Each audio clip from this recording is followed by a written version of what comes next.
Hello, Patreon supporters, and welcome back to the PhotoGP Stories series, available exclusively here on Patreon.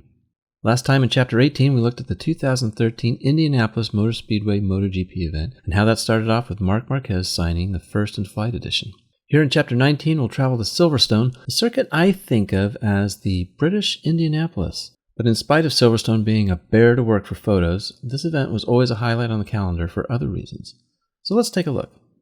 One of the main things that always made the Silverstone round memorable, and one of the weekends I look forward to, was the Riders for Health Day of Champions. For years I contributed photos to be auctioned off and also volunteered backstage. I helped out by photographing the auction, but also just by running little errands for the staff, bringing things to and from the stage where the auction was held, or helping organize items in the back, whatever they needed me to do. It was a funny thing where I saw most of the Riders people this one day a year, just for the afternoon, but whenever I walked into the tent for the first time on Thursday, it was a warm reunion with catching up since last year, and just a great experience year after year. And of course, it was interesting to see the riders in a slightly off-duty mode.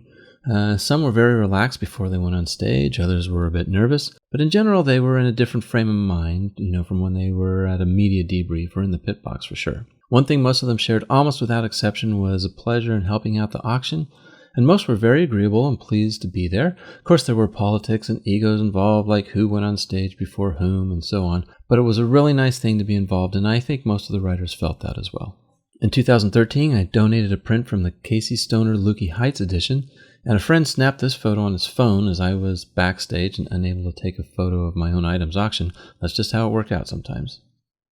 Once the auction was done and Friday morning arrived, it was back to work at one of the toughest circuits on the calendar, at least as far as I'm concerned as a photographer. Similar to Indy, Silverstone is enormous and features vast sections of track that are worthless for photos. So I tend to work the same sections and come away each weekend with Silverstone with similar photos from the previous years, only the bike liveries being different. That said, there are some very nice spots at Silverstone if the grass is green, and there are a couple places where you can get fairly close to the circuit. That's always nice for this type of shot. There are even a few good spots for race day photos, but again, these are few and far between, so you end up with the same pictures more or less each year. That's just frustrating as someone who tried to do new things and come up with new perspectives and new types of photos as much as I could. So because of this, I spend more time than usual in pit lane, and because many of my best photos are in pit lane, I often ended up with some of my favorite shots at one of the circuits I always considered bad for photos.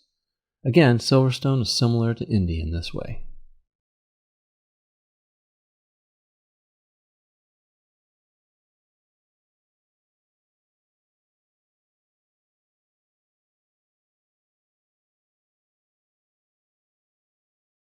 Another thing Silverstone is pretty good for is crash photos. I haven't compared it to other circuits for total crashes, but it sure seems like there are more here than at most other circuits. In 2013, Cal Crutchlow crashed here at Vail, and moments later, while Cal was still limping away from the crash scene and the marshals were trying to clear his bike, Marc Marquez came flying into the scene with a very similar crash.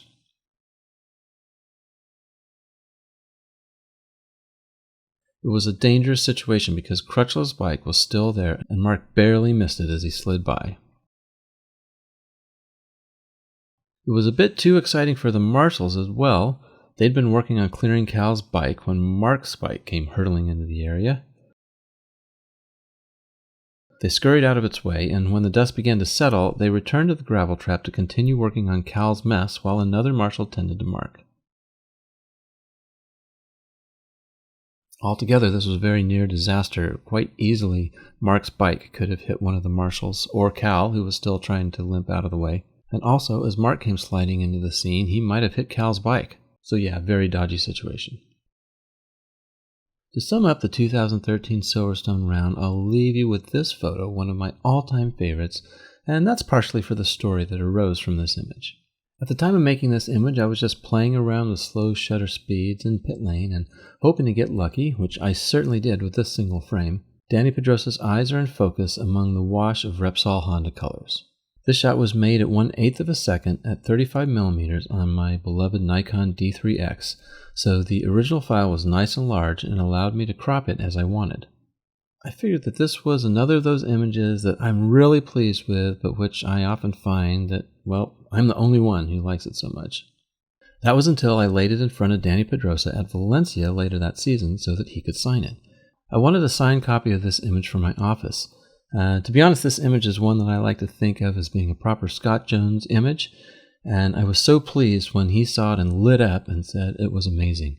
He requested a print for himself, asking it to be as large as I could make it. He said he wanted to frame it and hang it in his apartment.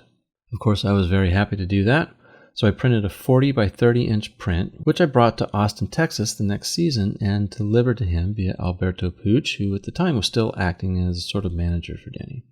I saw Danny later that weekend and asked if he'd received the print. He said he had and thanked me. Danny's always very courteous and nice.